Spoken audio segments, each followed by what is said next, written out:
जनपद मऊ की विधानसभा सीट घोसी से सपा प्रत्याशी की जीत हुई है। अगर हम बात करें कि सपा के लिए एक ऐतिहासिक जीत है, लोग जो है सपा की खुशियां मना रहे हैं, मिठाई बांट रहे हैं। उसी क्रम में फिरोजाबाद के आगरा फिरोजाबाद पूर्व एमएलसी डॉक्टर दिलीप यादव जी हमारे साथ मौजूद हैं। उनसे जानेंगे इस ऐतिहासिक जीत पर वो क्या कुछ कहना चाहते हैं। डॉक्टर साहब, बहुत बहुत स्वागत है आपका। धन्यवाद। सबसे पहले तो इस जीत का श्रेय किसे देंगे आप? देखिए, समाजवादी पार्टी के हमारे बड़े नेता सबकी नज़र थी घोसी विधानसभा पर। मऊ की सीट है जिसमें दारा सिंह चौहान भारतीय जनता पार्टी से थे और हमारी जो पार्टी से थे वो अच्छे कर्मठ नेता थे। कार्यकर्ता बहुत अच्छे रहे और वो उनके स्वभाव को सभी उस क्षेत्र के लोग पहचानते थे। दारा सिंह चौहान ने जिस तरह से दल बदलू की अपनी पहचान बनाई और उनके साथ जो रह रहे हमारे राजभर साहब, उनकी दल बदलू की जो पहचान, तरह तरह के लोग उनके बारे में टिप्पणी करते हैं।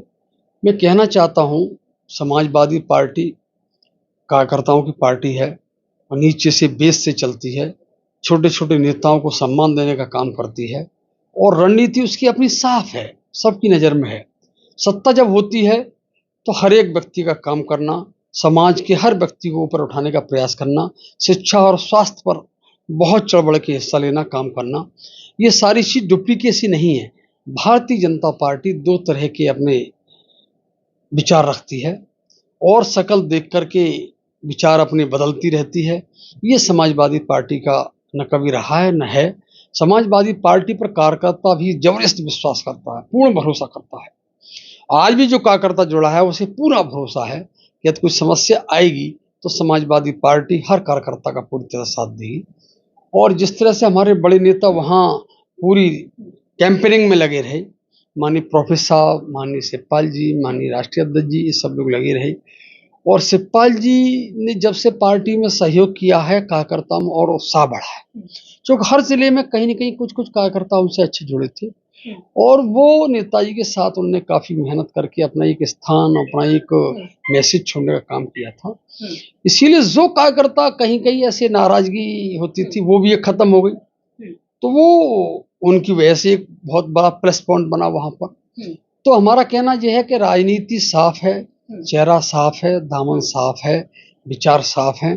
तो उसमें उसी को कार्यकर्ताओं ने पहचाना। मैं तो देख रहा था मोबाइल पर, वो एक शिवरतन छोटा-सा बेटा है, शायद आपने देखा हो। किस तरह से, किस कॉन्फिडेंस से बोलता है, किस कॉन्फिडेंस से राष्ट्रीय अध्यक्ष जी का सम्मान, किस कॉन्फिडेंस से समाजवादी पार्टी के पक्ष में बात करता है। उसी का कहना था राजभर न टिक पाएंगे, न ये टिक पाएंगे दारा सिंह चौहान। दारा सिंह चौहान से तो लोग इसीलिए भी नाराज हैं कि आप पहले इस पार्टी में थे, आप इसमें आ गए, तो वो किसी कीमत तो वहाँ का आदमी कोई कार्यकर्ता साथ नहीं देगा। तो मैं देख रहा तो वो अकेले बेटे की आवाज नहीं थी, उस क्षेत्र की आवाज थी।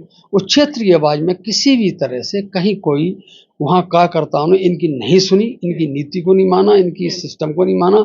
समाजवादी पार्टी में विश्वास किया और उसी का परिणाम है एक अच्छे मतों से जिता करके एक कीर्तिमान स्थापित किया, मैसेज छोड़ने का काम किया। अगर मैं जानना राजवर जी ये कह रहे थे दारा सिंह मेरे दोस्त हैं और जानना चाहती हूँ दोस्ती काम नहीं आई, पीछे हार का कारण क्या रहा?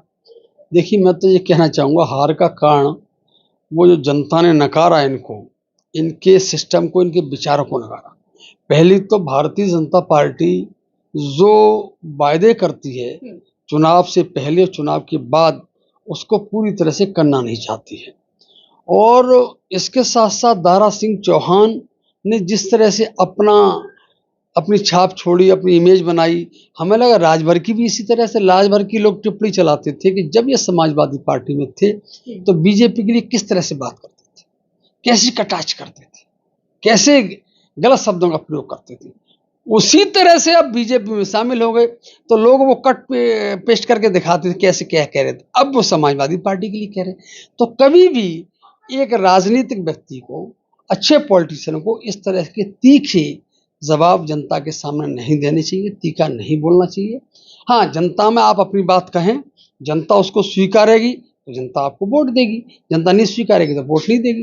लेकिन तीखा बोलना, इस तरह से प्रहार करना, अब पूरे समाज पे राजभर जी ने किस तरह का प्रहार किया था। हीरों को बुद्धि 12 बजे आती है। पहले अखिलेश जी अपने इसमें सुधार करें। तो शिवपाल सिंह ने तो उनको बहरूपिया तक बोल दिया तो था। मैं कहना चाहूंगा ये समूचे समाज पर प्रहार है।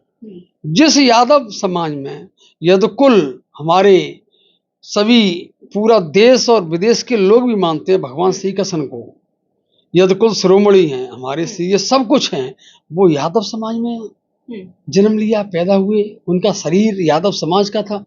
तो सारे यादव समाज का उस समय साम्राज्य था, बहुत बड़ा साम्राज्य था, वो जिसको पूरी दुनिया ही पूछती है।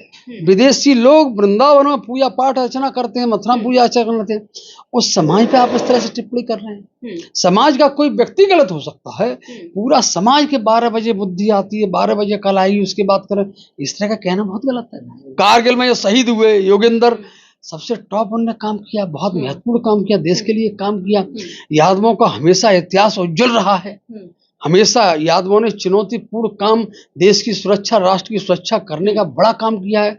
आज फोर्स में देखे सबसे ज्यादा यादव हैं, और यादव पूरी तरह से मन से देश के लिए समर्पित है, वो भी काम करते हैं। क्या मानूं मैं, अब ये घोसी की जीत के बाद 24 की अगर बात की जाए, नजदीक है समय, क्या लगता है कितना प्रभाव पड़ेगा, कितना फर्क पड़ेगा? देखिए इसका पूरा प्रभाव पड़ेगा, और जो लोग देखते थे कि घोसी, सभी कहते थे भारतीय जनता पार्टी के लोग कि घोसी बुरी तरह से हारेंगे और हमारे जीतेंगे, इस तरह से बहुत बड़ी बात नहीं कहनी चाहिए किसी को।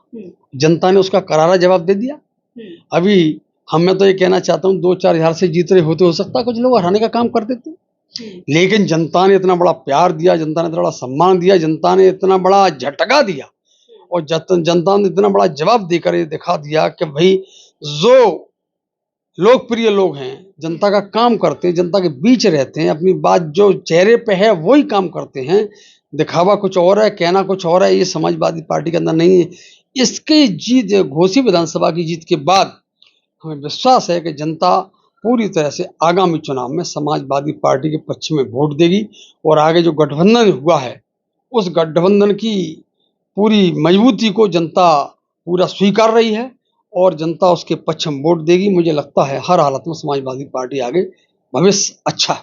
एक अहम सवाल, अभी लगातार सम्मेलन चल रहा है G20, तो मैं ये जानना चाहती हूँ G20 है या मोदी 20? देखिए ये तो बड़े नेता इस पर जवाब देंगे, लेकिन मैं शॉर्ट में थोड़ा सा बताना चाहूँगा। G20 का जिस तरह से ये कर रहे हैं, वो एक देश के, कंट्री के विकास के लिए, और अपनी दुनिया में स्थान हमारा कहाँ है उद्योग जगत में, परंतु इसके साथ साथ मैं ये कहना चाहूँगा, वर्तमान में भ्रष्टाचार का बोलबाला है। कोई भी उद्योगपति कहीं उद्योग लगाना जाता है, सारी चीज उसको फेस करनी पड़ती है। हर छोटे बड़े डिपार्टमेंट में बिना भ्रष्टाचार के कोई काम आसानी से नहीं करा सकता। आप देश की प्रगति चाहते हैं, आप देश का और ज्यादा मान सम्मान बढ़ाना चाहते हैं, इस पे भी अंकुश लगाएं। इस पे नहीं अंकुश लगाएंगे तो गरीब आदमी कैसे नीचे से उठ पाएगा। जो उद्योगपति बड़ा है, ये सरकार उन्हीं को आगे बढ़ाना चाहती है। जो मिडिल क्लास का, नीचे क्लास का बेटा वहीं बेचारा रह जाएगा। इसलिए ज़रूरी है कि ये सब लोग उनको भी देखें, जिससे नौजवान नीचे से उठकर आ रहा है। टेक्नोलॉजी का ज़माना है, टेक्नोलॉजी में आज के समय नौजवान ज़्यादा पारंगत हो सकता है, उसको मौका और अवसर दें। तो 20 वाला हो रहा है, इसमें कहीं नौजवानों को उसको बढ़ावा देने की तो बात आती नहीं है। ये बड़े बड़े उद्योगपतियों पर नजर है इनकी। हमारी सोच है, जिस बीच में हम रहते हैं, जिनके साथ हम रहते हैं, वो नीचे के लोगों को उठाने के लिए, बढ़ाने के लिए तो कुछ काम करें। तो भ्रष्टाचार आगे नहीं बढ़ने दे रहा, रोक रहे हैं। दुनिया भर के लोग बढ़ना चाहते हैं, टेक्नोलॉजी भी है, दिमाग भी है, परिवार भी सहयोग करता है, समाज उनका सहयोग करता है, जहाँ रहते हैं वो आगे बढ़ाना चाहते हैं, लेकिन कोई बढ़ने दे तब। ये ज़रूरी है कि उनको भी पूरी तरह से आगे मौका मिलना चाहिए। जिला स्तर पर सपा की किस तरह से तैयारियां चल रही हैं आगामी चुनावों को लेकर? यह जिला स्तर पर माननीय पूर्व सांसद अक्षय यादव जी पूरी तरह से यहाँ बूथ बूथ पर, सेक्टर को लेकर के हर तरह से कार्यकर्ताओं को जोड़ रहे हैं, और एक एक बूथ पर जाकर उन्होंने एक्टिव कार्यकर्ताओं को जोड़ा है।